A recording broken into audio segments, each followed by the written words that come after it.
Emerging from the mist of San Francisco Bay, Alcatraz Island stands as a silent sentinel with a past darkened by tales of isolation and despair. Once deemed the ultimate prison for America's most notorious criminals, its walls resonate with more than just the echoes of the incarcerated.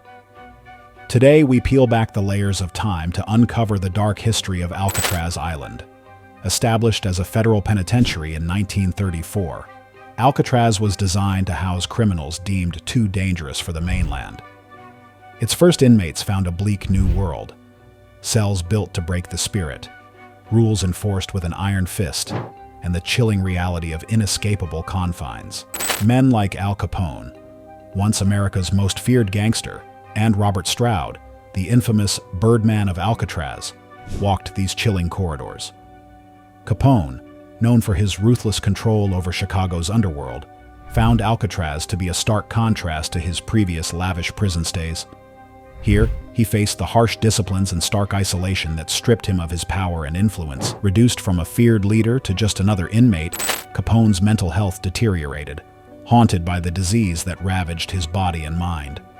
Robert Stroud, who earned his moniker by rearing and studying birds at his previous prison, spent his Alcatraz years in strict confinement. Contrary to his cultivated public image as a gentle intellectual transformed by avian companionship, Stroud was a violent man, convicted of murder. At Alcatraz, he was denied access to his beloved birds and confined to solitary for long stretches, his life marred by isolation and conflict with prison authorities. Yet, these stories of notorious inmates barely scratch the surface of the island's grim legacy. Alcatraz was not merely a prison, but a fortress of punishment where the worst of the worst disappeared from the world. Its chilling routine was designed to break even the toughest spirits. Incessant headcounts, silence rules that forbade even a whisper, and the constant, echoing clang of cell doors that cut through the dense fog of the bay. The dense fog that enveloped Alcatraz was a constant reminder to the inmates of their separation from the world. A thick veil that obscured views of the vibrant city nearby, tantalizingly close yet impossibly out of reach. The chilling isolation was palpable, felt in every silent meal, every solitary walk in the yard, and every night spent in the confines of a cold, stark cell. It was a psychological torture, meticulously calculated to complement the physical imprisonment. Escape attempts from Alcatraz were not just rare, they were acts of sheer desperation. Over the decades, 36 men tried to break free in 14 separate attempts. Each plot, no matter how clever or bold, was met with the harsh realities of their grim predicament. The treacherous currents of the bay were unforgiving, cold enough to seize the breath and strong enough to sweep even the strongest swimmers out to sea. Many who dared to escape faced the ultimate price, disappearing beneath the waves, leaving behind nothing but mystery and speculation. In the annals of Alcatraz's grim history, the escape of 1962 stands as a testament to human ingenuity and relentless determination. Frank Morris, along with John and Clarence Anglin, orchestrated what would become the most legendary breakout from the fortress-like island. Known for their resourcefulness and resilience, these men meticulously planned their escape, not over days or weeks, but months of careful preparation. Under the cover of night, hidden from the watchful eyes of guards and shielded by the dense fog rolling in from the Pacific, their daring plan was set into motion. They had crafted papier-mâché dummies, complete with human hair, to fool the guards during nighttime headcounts.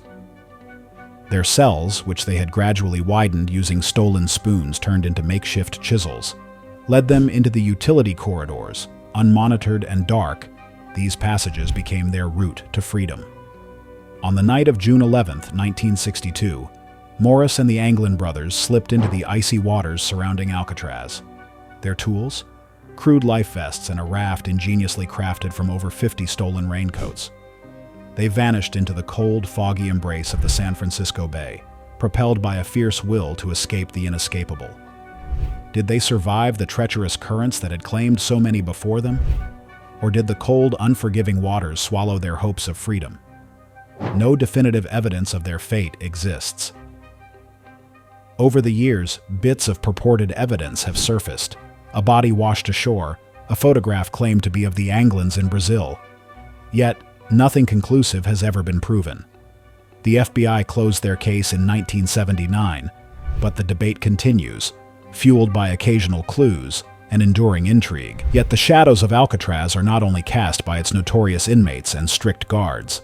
In 1969, 6 years after the prison was shuttered, the island witnessed a poignant chapter in civil rights history. Native American activists, representing numerous tribes, commandeered Alcatraz, declaring it under the sovereign right of native lands. Their 19-month occupation highlighted a powerful act of defiance and symbolized a transformative moment for Native American rights. This group, self-titled the Indians of All Tribes, transformed Alcatraz from a site of repression to a stage for advocacy, drawing international attention. They demanded the island become a center for Native culture and education, echoing their calls for recognition and sovereignty across the waters to the mainland. Though the activists were eventually forced to leave, their occupation left an indelible mark on the island's legacy, shifting its image from a notorious federal penitentiary to a symbol of resistance and hope. The occupation not only brought significant awareness to Native American issues, but also sparked a broader movement for rights and recognition that resonated across the nation. Today, Alcatraz is a monument to its own complex legacy, part national park, part historic landmark, where visitors from around the globe walk through its deserted cells, haunted not just by the ghosts of the past, but by the stories of resistance and humanity echoed in its halls. From notorious inmates and daring escapes to acts of defiance and redemption, Alcatraz remains a potent symbol of confinement and liberation. Its dark history a reminder of the indomitable human spirit, enduring even in the deepest of isolations.